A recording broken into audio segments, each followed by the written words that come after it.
Hello and welcome to my channel. That was a very crappy shuffle, but hey, I do better. Basically, I'm about to show you Magic the Gathering. Or at least try to. In my own way that I've learned myself. Now, I originally, when I first started out, didn't know jack about Magic.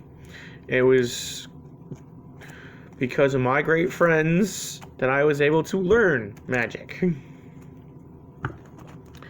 It's a great game. I love it. It's something I enjoy playing when I can. I really enjoy building a deck. I'm really wanting to build some more, but hey, it is what it is. Oh man, I gotta replace that, don't I? Yes, I do. Damn it. Well, that is the cost of buying cheapness. Oh well, let's just deal with that later. Anyways, sometimes if you want to avoid that, you basically do a 6-card shuffle. Or a 3-card shuffle, basically. What you're doing is boom, boom, boom. But then you're just doing it in a row. I'm not going to do that because that's going to take a lot of time, and I don't want to waste your time. So, essentially, Magic the Gathering is you have a minimum of 60 cards. Your side deck is maximum, that's keyword there, 15. From what I've read, everything, you can have a maximum of 15. There's no minimum, from what I can tell. Now, in this game, you basically have to shuffle every time you play against another player to keep it fair. And then basically you cut the deck and everything like that. And then you get 7 cards out. 3, 4, 5, 6, 7. Once you have your 7, ooh, very nice. You make sure that the ones you make sure everything is right side up that you can read. And sometimes you're reading upside down anyway, so it kind of doesn't matter, but hey. So, your deck is right here, your graveyard is behind it, right here. Now, as you can see in my hand, I have 2 swamps, which is my land / mana. These are the cards that you'll be using to put out these sorceries, creatures, and enchantments. You have, let's see if I can find them. Oh, here we go. Basically, your enchantments, they are the ones that get played on your turn automatically, and they stay in play. And then with instances, if you have the mana, so say I put down these 2 mana cards, I have enough mana, I tap it, I kill the card my opponent is trying to attack me with. At that point, he can't use that card.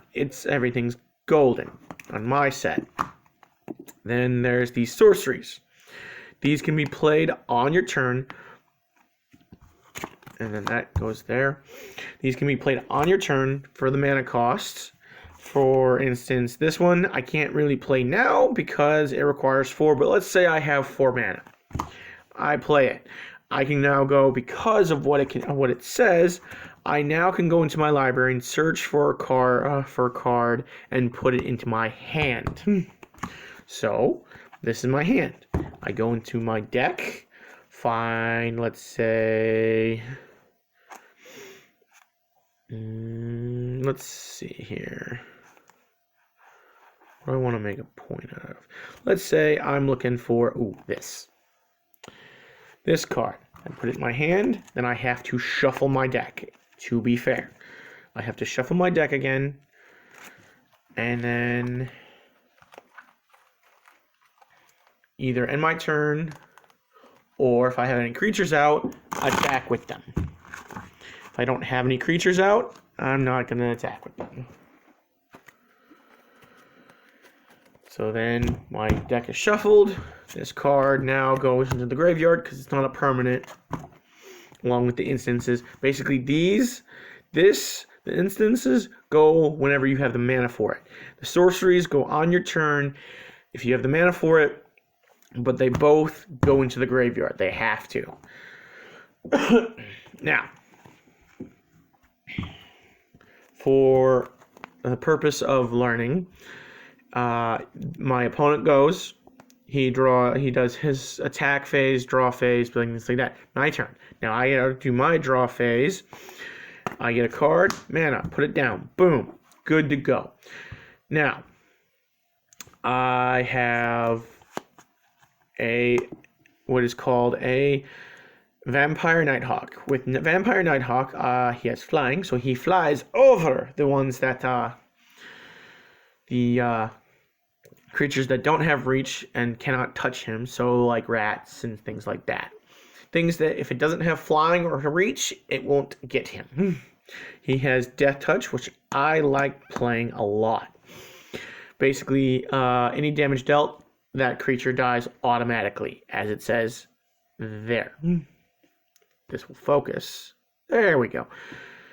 And then with lifelink. So with lifelink, any damage dealt, I get 2 points back into my health.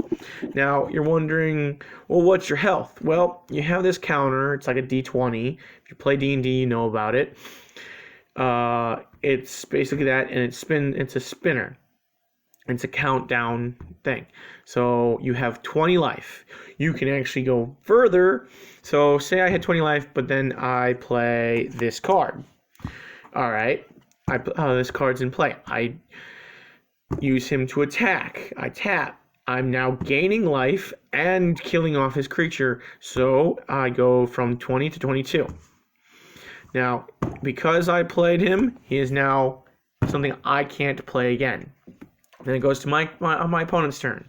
He does his stuff. I'm wide open. I attack. I lose that 22. Go down. Maybe let's say he has a thing that creature that attacks for 3. I lose 3 points. So I'm down to 19.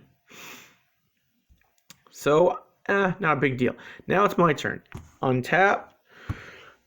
Draw. Hey, look at that mana.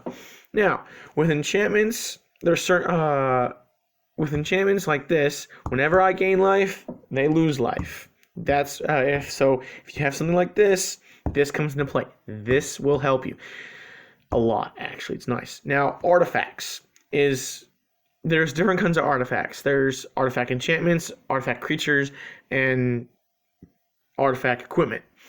This basically, let's see here. Do I have 4? Oh, I do. I have 4 mana to play to cast him. Boom.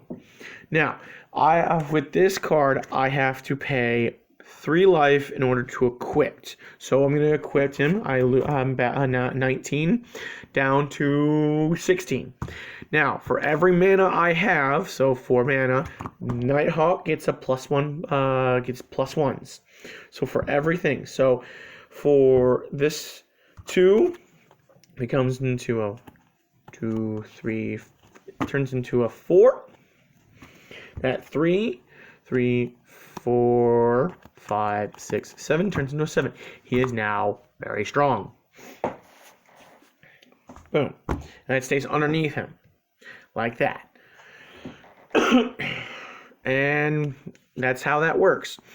In a sense, basically what happens is your creatures, your equipment, your enchantments all require, and your sorceries and your instants require this. This is your bread and butter. This is the meat and potatoes. This stuff will get your things out quickly and effectively. And that's basically Dungeons and Dragons, really. That is basically Magic the Gathering. I can go into more depth later, but that's just a generalization.